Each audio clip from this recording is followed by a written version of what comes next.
Yeah, Billy, hi, it's Josette, 54. Just wanted to make a response to you about your stereotyping.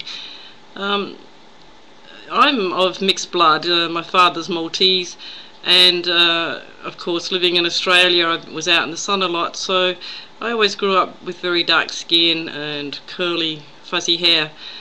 And from when I can remember, way back from 5 years old onwards, that um, I had a friend with blonde hair, and she was called Snowflake, and I was called Blackie. Um, I had lots of problems in school, kids picking on me all the time because of my dark skin, and also my surname, which was very Italianish. Like my father's from Malta. I don't know whether you know where Malta is. It's in the Mediterranean Ocean, just under Sicily. I went to an all-girls Catholic school, which did have a lot of Italians and Greeks there, not many Maltese. In the 1950s, Australia was slightly underpopulated, and they requested people, the Italians and the Maltese and Greeks were the ones that actually migrated that time to help us build economy and the likes. Anyway, at high school, my best friends were Silvana Palomara and Lucy Orcello, two lovely Greek girls. The Australians didn't have anything to do with me, or they did. They actually used to sit behind me and stick pins in my rear, and called me a wog, which I really can't stand that name. Then even when I went to university, my friends then were some Asian girls like Lin Yung and Sing Yung, and yeah, I didn't have any Australian friends either.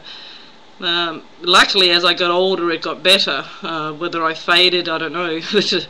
The stereotyping wasn't as drastic, unless people just matured, or there was more of us around. I suppose when you're a minority group, people tend to don't know things, or I don't know, just insensitive human beings. The problem though that I had is that I used to go home to my father and cry and whinge and say, "Dad, you know, they called me this name, and you know, what can I do about it?" And he would turn to me and say, "Well, why don't you just go back to them, ask them to pull up their trouser leg and look for the ball and chain, because all Australians are just convicts."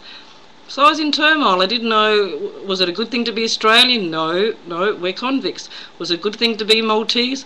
Well, no, because I live in Australia and the Australians didn't like me. So it was very difficult for me. I even remember one time I took my brothers and sisters to the park, and I'm on the swing, and these children actually sharpened sticks to ice creams, paddle pop sticks. I'm not sure if you know of them, but they were just sticks. They would sharpen the end to a point, and as I was on the downswing, they would stab me in the legs or in the arms, and yeah, very horrific, very traumatic. I suppose the lesson I learned from that is to try not to judge people, but I think actually I judged people more so in my youth. As I became older and in my nursing career, I have adjusted slightly. I wouldn't say I'm real good at it, but I do try to not be judgmental. But anyway, that's my little stereotyping bit. Thank you. Bye.